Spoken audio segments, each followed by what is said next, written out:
Good morning to all. आज आशा करता हूँ आप सभी अच्छे होंगे। आज के हमेशा ही अच्छे रहें ना।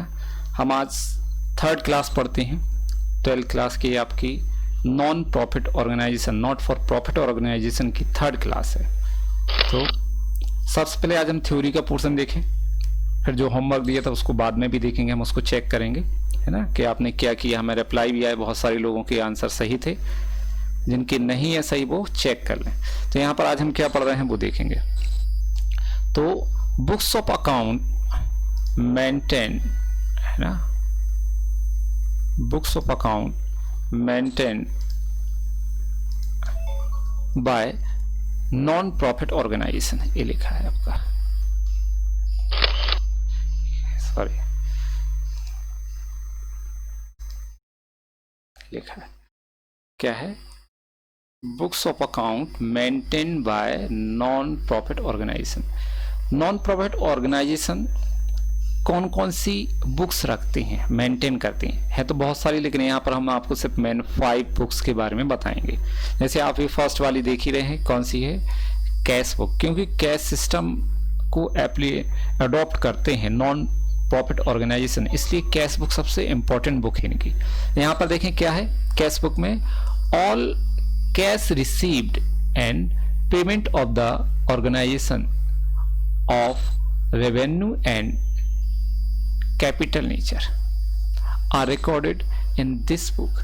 जितनी भी इनको रिसीव्ड होता है, जितना भी पैसा नॉन प्रॉफिट ऑर्गेनाइजेशन को रिसीव हो और जितना भी वो पेमेंट करें, all transactions cash related to cash, चाहे वो रेवेन्यू नेचर के हों या कैपिटल नेचर। रेवेन्यू नेचर क्या कहलाता है, जो हमें बार बार रिसीव होता है पैसा, या जो हम बार बार पेमेंट करते हैं, जैसे सैलरी हर मंथ हमें पेमेंट करना होती है, तो ये रेवेन्यू नेचर है। कैपिटल नेचर जो एक दो बार कभी पेमेंट करना हो, जैसे हम जब मकान का कंस्ट्रक्शन कराते हैं, बिल्डिंग बनवाते हैं, कंस्ट्रक्शन करा रहे हैं, तो हमें एक बार बिल्डिंग बनवाने के लिए पैसा देना होता है, तो वो कहलाता है कैपिटल नेचर का। तो यहाँ पर जितने भी ट्रांजेक्शन आपके, चाहे रेवेन्यू नेचर के हो चाहे कैपिटल नेचर को हो, वो रिसीव्ड ऑफ पेमेंट में, मतलब कैश रिसीव्ड ऑफ पेमेंट यहाँ पर लिखा जाएगा, है ना। आगे सेकंड रजिस्टर क्या है आपका, स्टॉक रजिस्टर।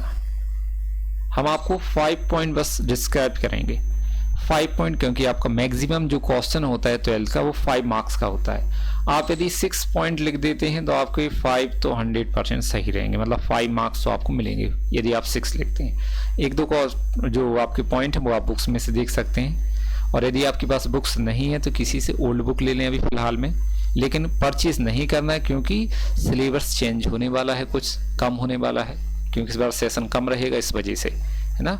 तो इस वजह से आप ओल्ड बुक परचेज ना करें, न्यू मार्केट में आने वाली हैं अभी, तो जैसे ही आएगी हम आपको इन्फॉर्म कर देंगे। यहाँ पर देखेंगे हम सेकंड क्या है, स्टॉक रजिस्टर। तो all consumable goods and item of the organisation which are purchase and issued are recorded in stock register. जितना भी स्टॉक मीन्स जितने भी असेट हैं, जैसे फर्नीचर परचेज किया है ना, स्पोर्ट्स मटेरियल परचेज किया कुछ गेम्स कराने के लिए, उन सभी चीज़ों के लिए कहाँ पर हम रिकॉर्ड करेंगे, स्टॉक रजिस्टर में। और जब वो ऑर्गेनाइजेशन से अलग होते हैं, मतलब उनको खराब होने के कारण फेंक दिया जाता है, बेच दिया जाता है, तो फिर हम उसके लिए उसमें से काट देते हैं, मतलब वहाँ से उसको भी रिकॉर्ड किया जाएगा, भाई बेच दी या फेंक दिया, खराब हो गया, उसको काट दिया जाता है। तो स्टॉक रजिस्टर में जितने भी कंज्यूमेबल गुड्स हैं, है ना, and item of organisation which are purchase and issue are recorded in stock register. ठीक, clear. Next third point, fourth भी आ गया साथ में, लेकिन आप थर्ड देखेंगे पहले, मेमोरेंडम बुक। अब मेमोरेंडम बुक क्या है, क्योंकि यहाँ पर मैक्सिमम जो ट्रांजेक्शन होते हैं, लास्ट क्लास में भी मैंने बताया है सेकंड वाली में, कि यहाँ पर जो मैक्सिमम ट्रांजेक्शन होते हैं वो सब कैश में ही होते हैं। क्रेडिट तो होता नहीं, लेकिन फिर भी कभी हो जाता है ना। जैसे हम ट्रीटमेंट के लिए अपने फैमिली डॉक्टर से ट्रीटमेंट लिखवा लेते हैं, बाद में कहते पैसे कल ले लेना, वो भी मना नहीं करता क्योंकि फैमिली डॉक्टर है, इस वजह से। तो ऐसे क्योंकि डॉक्टर भी जो होते हैं वो कैश सिस्टम को फॉलो करते हैं, तो वो भी मेमोरेंडम बुक्स रखते हैं अपने पास, है ना, कैश बुक के साथ। तो यहाँ पे देखो क्या है, all credit transactions related to organisation, यदि ऑर्गेनाइजेशन से रिलेटेड कुछ क्रेडिट ट्रांजेक्शन है, are recorded in this book and when cash is received of paid then they are recorded in cash book, है ना। जितने भी क्रेडिट ट्रांजेक्शन है organisation से रिलेटेड, उन सबको हम यहाँ पर क्या करेंगे, रिकॉर्ड करेंगे। और जब उनका हमें पैसा रिसीव हो जाता है या फिर हम उनको पेमेंट कर देते हैं तो उसको यहाँ पर रिकॉर्ड किया जाएगा। जैसे यहाँ पर देखेंगे आप कि कोई पॉलिटिशियन है, मंत्री है ना, ये मंत्री अच्छा नहीं बना, लेकिन फिर भी आप देख लें टोपी लगाए हुए है, वेटर जैसा लग रहा है, ठीक, लेकिन फिर भी देख लें, इसने बोल के चला गया, यहाँ पर आया था हमारे यहाँ सोसाइटी में और कह दिया कि हम 1 लाख रुपए देने का वचन देते हैं, कितना, 1 लाख रुपीस देने का प्रॉमिस करते हैं। अब प्रॉमिस किया है, पैसा मिला तो नहीं है, तो जो उसने प्रॉमिस किया है तो उसको हम कहाँ पर रिकॉर्ड करेंगे, कैश बुक में नहीं कर सकते क्योंकि कैश रिसीव नहीं हुआ है, तो कहाँ रिकॉर्ड करेंगे हम, मेमोरेंडम बुक में, ठीक। और जब पैसा मिल जाएगा तो वहां से हम वहां क्या करेंगे, उसको काट देंगे, क्रॉस कर देंगे, ठीक है। आगे और कहाँ लिख देंगे फिर वो, रिसीव्ड एंड पेमेंट में, रिसीव होने पर। आगे देखो 4th वाला क्या है, मेंबर रजिस्टर। मेंबर रजिस्टर तो क्या है, मेंबर रजिस्टर बहुत इंपॉर्टेंट है भी, क्योंकि भाई नॉन प्रॉफिट ऑर्गेनाइजेशन में जो मेंबर होते हैं उनको भी तो रिकॉर्ड रखना होता है हमारी, कौन मेंबर है, क्या नाम है, कहाँ रहते हैं, कितना पैसा देते हैं, ये सब चीजें रिकॉर्ड करने के लिए। तो यहाँ पर देखो क्या लिखा, detail of member of non trading organisation, हमें ऑर्गेनाइजेशन, नॉन ट्रेडिंग ऑर्गेनाइजेशन के जो मेंबर है उनकी डिटेल, है ना, are recorded in register of member. हमें इस मेंबर रजिस्टर में मेंबर की डिटेल देना होती है। क्या डिटेल देंगे, अभी हमने बताया, जैसे आपका नेम है, ठीक है, एड्रेस है ना, हमें उससे सब्सक्रिप्शन मिलता है ना, या फिर कुछ डोनेशन वगैरह, तो वो सब यहाँ पे रिकॉर्ड किया जाएगा, तो इसकी डिटेल देंगे। फिर आगे नेक्स्ट एक और चीज, the amount receive from this member, हमें उनसे जो अमाउंट रिसीव होती है मेंबर से, are also recorded in this book, उसको भी यहाँ लिखा जाता है कि भाई किस मेंबर से हमें कितना पैसा मिल रहा है और किस चीज का मिला हुआ है। आगे सैलरी, अगला क्या है, salary and wages register. Salary and wages register, तो इसमें क्या होगा, हमारे जो ऑर्गेनाइजेशन के एम्प्लॉय हैं उनको जो हम सैलरी पे करते हैं उसको रिकॉर्ड किया जाता है, और जो हम कभी साल में 1 आध बार काम कराते हैं दूसरे व्यक्तियों से, उनको जो हम पेमेंट करते हैं वो वेजेस कहलाती है। सैलरी हमें मंथली देना होती है, वेजेस हम कभी साल में 1-2 बार देते हैं किसी विशेष काम को करवाने के लिए, तो हम दोनों को यहाँ रिकॉर्ड करेंगे। तो कौन सा रजिस्टर है, सैलरी एंड वेजेस। तो the salary and wages paid to various employ, जो बहुत सारे अलग अलग एम्प्लॉय को हम पे करते हैं उसको यहाँ रिकॉर्ड करना है। The organisation are record in this register, इस रजिस्टर में उसको रिकॉर्ड किया जाता है जो हम एम्प्लॉय को सैलरी और वेजेस पे कर रहे हैं ना। आशा करता हूँ आपको थ्योरी समझ में आ रही होगी इसकी, है ना। नहीं आती है तो आप क्वेश्चन व्हाट्सएप पे पूछ सकते हैं या कॉल करके पूछ सकते हैं। आगे अगला देखेंगे, अभी क्या है आपका, हमने अभी क्या पढ़ा हुआ है, रिसीव्ड एंड पेमेंट अकाउंट, 2 दिन से वही पढ़ रहे हैं। यहाँ पर और देखेंगे limitation of received and payment account. जो रिसीव्ड एंड पेमेंट अकाउंट है इसकी लिमिटेशन क्या है ना। तो लिमिटेशन में फर्स्ट देखेंगे आप, ये है profit and loss.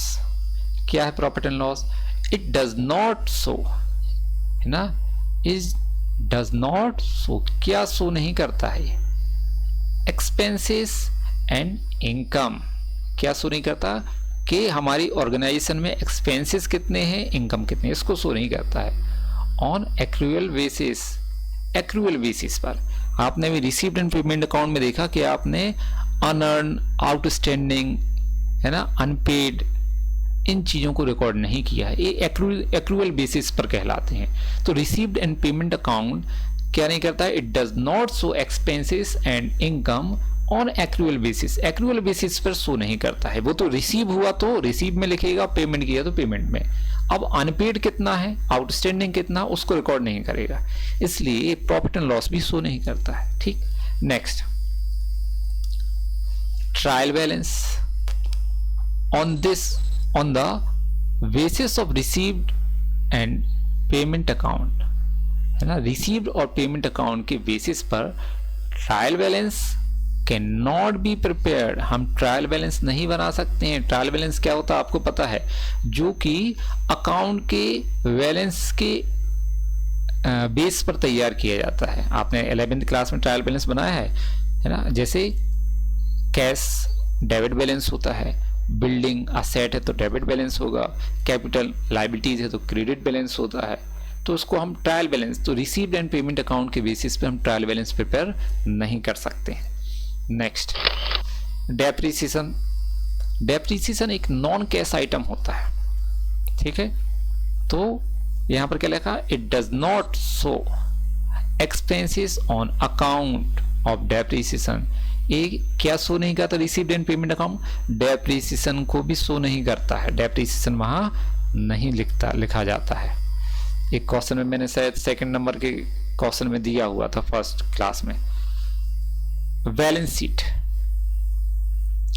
Balance sheet is not prepared with the received and payment account. आप सोचें कि रिसीव्ड एंड पेमेंट के साथ बैलेंस शीट प्रिपेयर की जाए तो ये भी पॉसिबल नहीं है ना। बैलेंस शीट बनाने के लिए आपको इनकम एक्सपेंडिचर की नीड होती है, मतलब आपको क्या चाहिए बैलेंस शीट के लिए, इनकम एंड एक्सपेंडिचर अकाउंट चाहिए होगा, तभी आप बैलेंस शीट बना सकते हैं। रिसीव्ड एंड पेमेंट के बेसिस पर बैलेंस शीट नहीं बनाई जा सकती है, तो ये आपकी लिमिटेशन है। और देखें आगे फिर क्या है, सरप्लस एंड डिफिसिट। तो received and payment account does not show any surplus और deficit. Received and payment account कोई भी सरप्लस या डिफिसिट शो नहीं करता। क्यों नहीं करता, because non cash transaction are not written in this account. क्योंकि नॉन कैश ट्रांजेक्शन जो हैं वो हम रिसीव्ड एंड पेमेंट अकाउंट में नहीं लिखते हैं, इसलिए सरप्लस या डिफिसिट भी शो नहीं करता है। 5 ट्रांजेक्शन आपके कंप्लीट ना। अब ये है आपके क्वेश्चन। एक स्लाइड में हमने आपको पूरा क्वेश्चन बताया, क्योंकि अगली स्लाइड में यही क्वेश्चन छोटे से उसमें दिया जाएगा पोर्शन में, क्योंकि क्वेश्चन को सॉल्व करना पॉसिबल नहीं हो रहा था एक साथ इतने उसमें, तो इस वजह से हमने एक बार आपको क्वेश्चन पढ़ने के लिए दे दिया, दूसरी बार उसमें छोटे से उसमें आपको समझ में आ जाए वो इसलिए लिख दिया है। तो यहाँ पर क्वेश्चन हम पढ़ेंगे सबसे पहले। तो थर्ड क्वेश्चन है आपका क्या है, from the following information prepare received and payment account of Agarwal club, है ना, Sagar for the year ended 31 March 2018। कौन कौन से आइटम है देखो यहाँ पर। तो हम सबसे पहले डेबिट में देखते हैं। यहाँ पर डेबिट क्या है आपका, cash in hand, opening cash है। Subscription receive for the year 3 years का दिया, 2016-17 तो ये लास्ट ईयर का है, 2017-18 करेंट ईयर का है, 2018-19 नेक्स्ट ईयर का है ना, advance. Donation, entrance fees, electric charges, salary, honorarium to secretary, PT expenses, rent of club building, accrued. Accrued means होता है हमें मिलना, अभी मिला नहीं है, डेट आ गई है, मतलब 1 जुलाई को आपको रेंट मिलना था बिल्डिंग का, मिला नहीं है, आज 4 तारीख हो गई है, ये कहलाता है एक्रूड। तो जब हमें मिला ही नहीं है, रिसीव ही नहीं हुआ, तो हम उसको नहीं लिखेंगे, ठीक है। ऐसे यहाँ पर स्टेशनरी एक्सपेंसेस आउटस्टैंडिंग, ब्रैकेट में लिखा है, ब्रैकेट वाली चीजें ध्यान दे दिया करो आप। तो क्या लिखा है, आउटस्टैंडिंग, मतलब हमने स्टेशनरी का कुछ सामान परचेस किया है, उसको 500 रुपये देना बाकी, अभी पेमेंट नहीं किया है। जब हमने पेमेंट ही नहीं किया है, पैसा हमारे पास से गया ही नहीं है, तो हम रिसीव एंड पेमेंट अकाउंट में इसको भी नहीं लिखेंगे। क्लियर। अब देखते हैं हम क्वेश्चन, इसी को सॉल्व करेंगे आगे। तो ये आपका क्वेश्चन छोटे से पोर्शन में लिखा हुआ है ना। अब हम क्वेश्चन यहाँ पर सॉल्व करेंगे। तो क्या है, रिसीव्ड एंड पेमेंट अकाउंट। सबसे पहले आप क्या करेंगे कि जो अग्रवाल क्लब किसका बना रहे हैं, अग्रवाल क्लब, तो यहाँ पर आप लिख लें, है ना, अग्रवाल क्लब है ना, यहाँ पर लिखेंगे Agarwal club, received in payment account of Agarwal club, ऐसे लिख लेंगे। यहाँ ना लिख के आप यहाँ पर लिख देंगे account of Agarwal club on 31 March 2018, ऐसा आप लिख लें। तो रिसीव्ड इन पेमेंट अकाउंट ये आ गया आपका। Left hand side debit receive का होता है, right hand side credit payment का होता है। तो सबसे पहले हम रिसीव्ड इन पेमेंट अकाउंट में डेबिट साइड क्या लिखते हैं, opening balance cash in hand जो आपके पास, उसको क्या लिखते हैं, balance BD, balance brought down. कितना है आपके पास बैलेंस, देखो ये लिखा है 11,500, ये लिख दिया अपन ने 11,500। दूसरे नंबर पे क्या लिखूं, देखो ये लिखा है subscription received for the year, हमें सब्सक्रिप्शन मिला लेकिन 3 इयर्स का, देखो ये वाला लास्ट ईयर, करेंट ईयर और नेक्स्ट ईयर। तो यहाँ पर हम सब्सक्रिप्शन में लिखेंगे 3 इयर्स का, ये लिख देंगे। ये लिखा आपका सब्सक्रिप्शन लास्ट ईयर का 15,000, करेंट ईयर का 59,000, एडवांस नेक्स्ट ईयर मतलब एडवांस का कितना आ गया आपका 6,000, टोटल करेंगे तो कितना आ जाएगा 80,000। टोटल सब्सक्रिप्शन कितना है 80,000।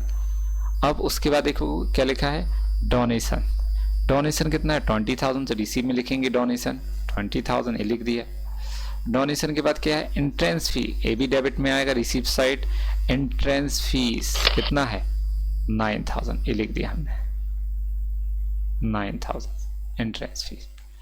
एंट्रेंस फीस के बाद देखो क्या लिखा है यहाँ पर क्वेश्चन में electric charges, electric charges expenses है, पेमेंट साइड आएगा, ये लिखा इलेक्ट्रिक चार्जेस कितने पे की 7,000। फिर क्या है सैलरी एक्सपेंसेस है, पेमेंट साइड लिखेंगे सैलरी 30,000, सैलरी ये लिख दिया अपन ने, सैलरी सैलरी आ गई। सैलरी के साथ में देखो क्या लिखा हॉनोरेरियम टू सेक्रेटरी, सेक्रेटरी को हमने क्या सैलरी दी है ना, रेम्यूनरेशन 10,000, ये भी पेमेंट में लिख देंगे हम 10,000। फिर क्या है पेटी एक्सपेंसेस 4,800, तो ये भी लिख देंगे पेमेंट साइड, पेटी एक्सपेंसेस ये लिखे हमने, पेटी एक्सपेंसेस 4,800। अब रेंट ऑफ क्लब बिल्डिंग ये हम आपको बता चुके हैं, क्या है एक्रूड है, अभी मिला नहीं, मिलना है। जब मिला नहीं है तो जिस पेमेंट नहीं किया है या रिसीव नहीं हुआ तो उसको हम नहीं लिखेंगे। ऐसे ही स्टेशनरी एक्सपेंसेस आउटस्टैंडिंग, इसको भी हम क्या करेंगे नहीं लिखेंगे क्योंकि हमने पेमेंट ही नहीं किया है, तो इन दोनों को नहीं लिखा जाएगा। बस सबसे पहले हम डेबिट का टोटल लगाएंगे, यहाँ का टोटल करेंगे तो कितना है 1 लाख, यहाँ लिख दे रहे हम 1,20,500। इस 1,20,500 में से हम कितना माइनस करेंगे, ये वाला 7,000 से लेके 4,800 का, इनका टोटल कितना आएगा 51,800। तो यहाँ माइनस करेंगे 51,800, इसको माइनस करना है, माइनस करो 0,0786, ये आपके पास बचा बैलेंस 68,700। तो लिखेंगे हम बैलेंस सीडी, ये लिख दिया है ना, बैलेंस सीडी कितना आ गया 68,700, दोनों का टोटल इक्वल कर देंगे, कितना आएगा 1,20,500। ये कंप्लीट आपका फर्स्ट क्वेश्चन है। यही शायद हमने आपके लिए होमवर्क दिया था, बहुत से लोगों ने करके बताया, सही है उनके आंसर, 1-2 व्यक्तियों की मिस्टेक है, बस इतना ध्यान रखना कि आप क्वेश्चन सॉल्व करें, ये ना देखें कि वो गलत हो रहा, धीरे धीरे करके वो सही होने लगेगा। और कोई डाउट जाता है तो आप हमसे कॉल करके या व्हाट्सएप पे पूछ सकते हैं, है ना। चलिए अगला क्वेश्चन, ये है आपका अगला क्वेश्चन। नेक्स्ट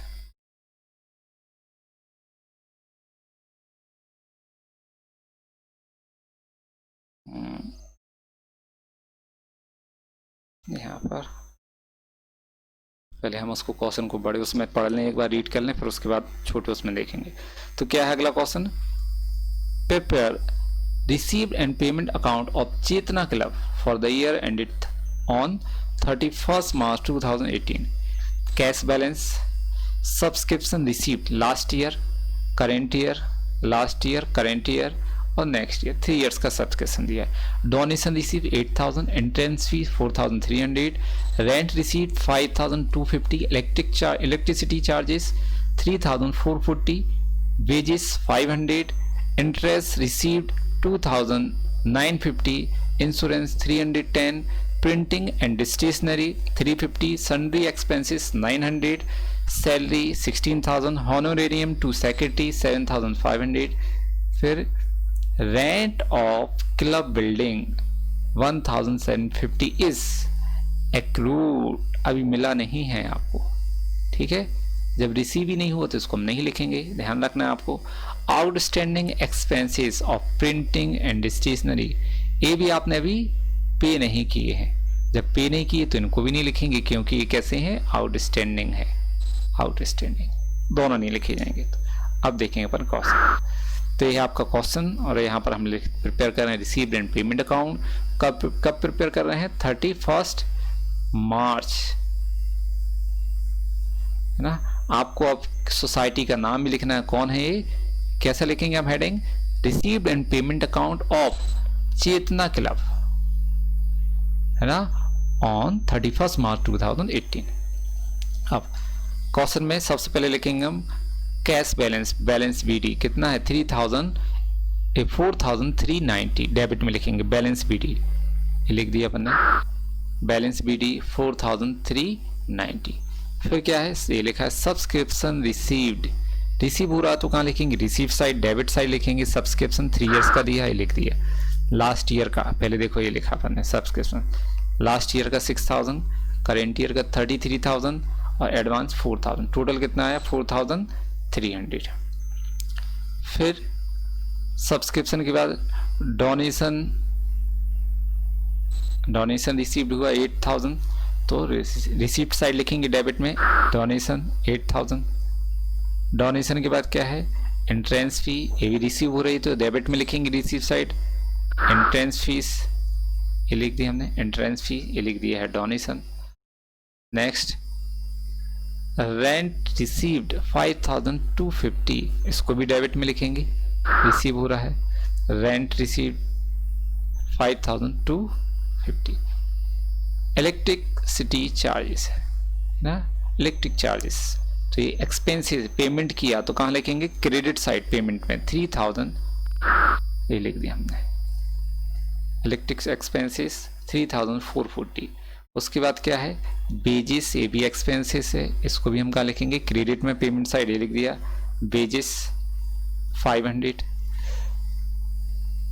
इंटरेस्ट रिसीव्ड 2950, ये क्या है, रिसीव हो रहा है, इंटरेस्ट इनकम है, आपको रिसीव पैसा आ रहा है तो कहाँ लिखेंगे, डेबिट साइड, रिसीव में, ये लिख दिया हमने, इंटरेस्ट, ये इंटरेस्ट रिसीव, अभी अमाउंट नहीं आया है, अभी लिख देंगे थोड़ी देर बाद, नहीं आता है तो मैं पेन से लिख दूंगा। फिर देखो उसके बाद क्या है, इंश्योरेंस 310, ये लिख दिया, इंश्योरेंस पेमेंट में पैसा जा रहा है ना, कैश आउट गोइंग है। फिर नेक्स्ट प्रिंटिंग एंड स्टेशनरी, ये भी एक्सपेंसेस है, कहाँ लिखेंगे, payment side, printing and stationery, ये लिखा हमने, printing and stationery. Sundry expenses 900, ये भी एक्सपेंसेस है तो मिसलेनियस एक्सपेंसेस में डाल देंगे हम 900, या सन्ड्री एक्सपेंसेस भी लिख सकते हैं आप 900।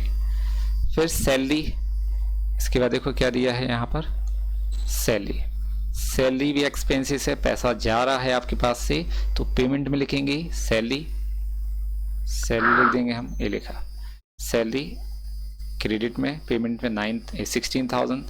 हॉनोरेरियम टू सेक्रेटरी, ये भी एक्सपेंसेस है, आपका पैसा आउट गोइंग है तो क्रेडिट में लिखेंगे हॉनोरेरियम टू सेक्रेटरी 7,500। फिर क्या है, ये अब इम्पोर्टेंट वाला portion, rent of club building 1750 is accrued, अभी हमें मिला नहीं है, मिलना बाकी, जब रिसीव ही नहीं हुआ तो हम इसको रिकॉर्ड नहीं करेंगे। आउटस्टैंडिंग एक्सपेंसेस, ये कैसे एक्सपेंसेस हैं, आउटस्टैंडिंग, इनका भी हमने पेमेंट नहीं किया है, जब पेमेंट नहीं किया है तो हम इसको लिखेंगे भी नहीं, ठीक। चलो नेक्स्ट देखते हैं आगे। अब हम डेबिट का टोटल करेंगे। सबसे पहले डेबिट का टोटल कितना है आप देखो, यहाँ पर लिखते हैं हम 67,890। इसमें से हमें ये सब चीज़ें माइनस कर देंगे यहाँ से लेके यहाँ तक, ठीक है। तो आपका बैलेंस आ जाएगा, बैलेंस कितना आ रहा है 38,890, टोटल 67,890। ये आपका क्वेश्चन कंप्लीट। यदि कोई डाउट हो तो आप पूछ सकते हैं। वैसे ये क्वेश्चन होमवर्क में दिया था, सभी लोगों ने किया है, एक आध दो व्यक्तियों का मिस्टेक है, बस सॉल्व करें, एक आध पॉइंट बस मिस्टेक है तो वो आप चेक कर सकते हैं, और समझ में ना आए तो कॉल करके पूछ लें। आगे अगला क्वेश्चन देखेंगे। एक मिनट, लास्ट क्वेश्चन कौन सा था वो,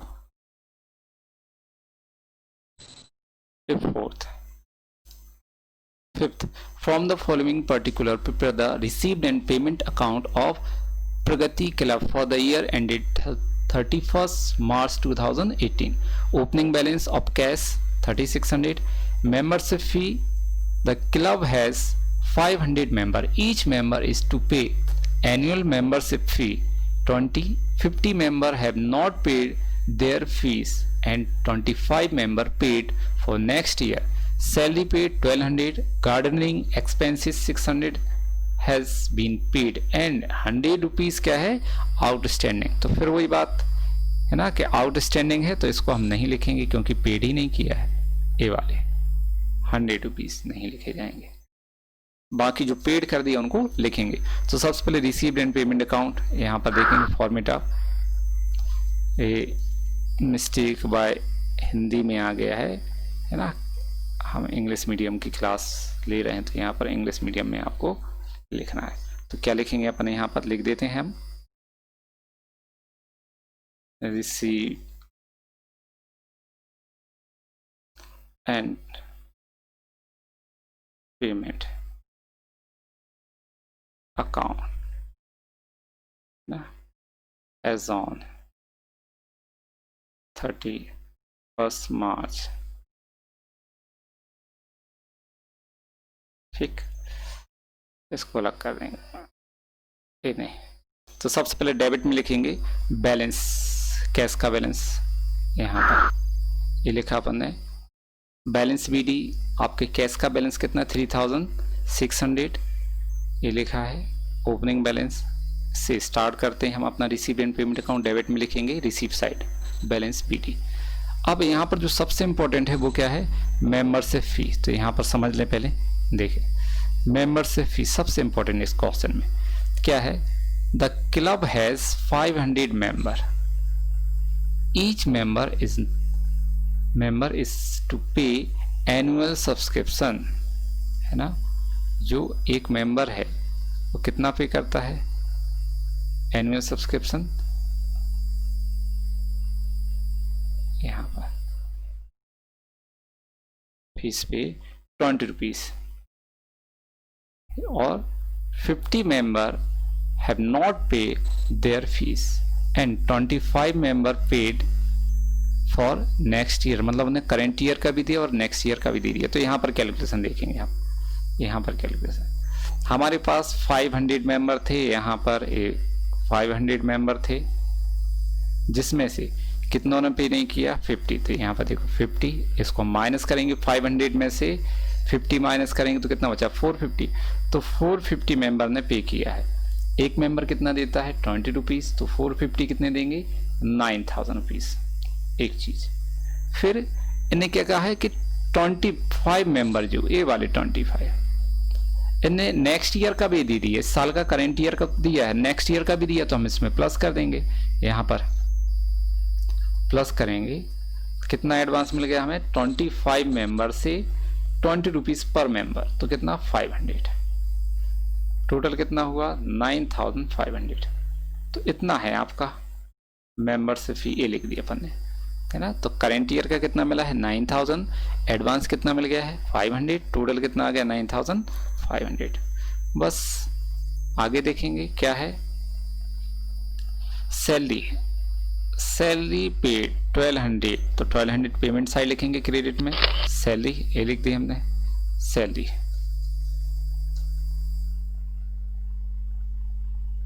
सैलरी 1,200। गार्डनिंग एक्सपेंसेस 600 ये लिख दिया पेमेंट, गार्डन के एक्सपेंसेस कितने हैं 600। फिर पेड है, हैज बीन पेड, 600 पेड कर दिया, लेकिन 100 रुपीज आउटस्टैंडिंग है, इसको हम नहीं लिखेंगे क्योंकि पेमेंट नहीं किया है। बस टोटल करना है, डेबिट का सबसे पहले टोटल करते हैं यहाँ का रिसीप्ट का, तो कितना आएगा 13,100, ये लिख देंगे डेबिट का 13,100। यहाँ पर 13,100 में से हम ये दो चीजें माइनस कर देंगे, इन दोनों को, कितना 1800, इसको माइनस करेंगे तो कितना बचेगा 0,0,3,1,1, 11,300 ये बैलेंस बचा। तो यहाँ लिख देंगे क्रेडिट में बैलेंस CD 11,300, बाकी टोटल लगा देंगे कितना आएगा 13,100, दोनों साइड का इक्वल कर देंगे। ये आपका क्वेश्चन। यदि क्वेश्चन में मैं बार बार कह रहा हूँ कोई चीज़ समझ में नहीं आती है तो आप मुझे कॉल करके पूछेंगे, ठीक है, या व्हाट्सअप करेंगे। और आज हो सकता है आपको क्वेश्चन होमवर्क के जो हैं वो ज़्यादा दिए जाएं, है ना। हम शायद कल नहीं तो परसों आपका एक्सपेंडिचर, इनकम एक्सपेंडिचर अकाउंट चालू कर देंगे, ठीक है। Thank you.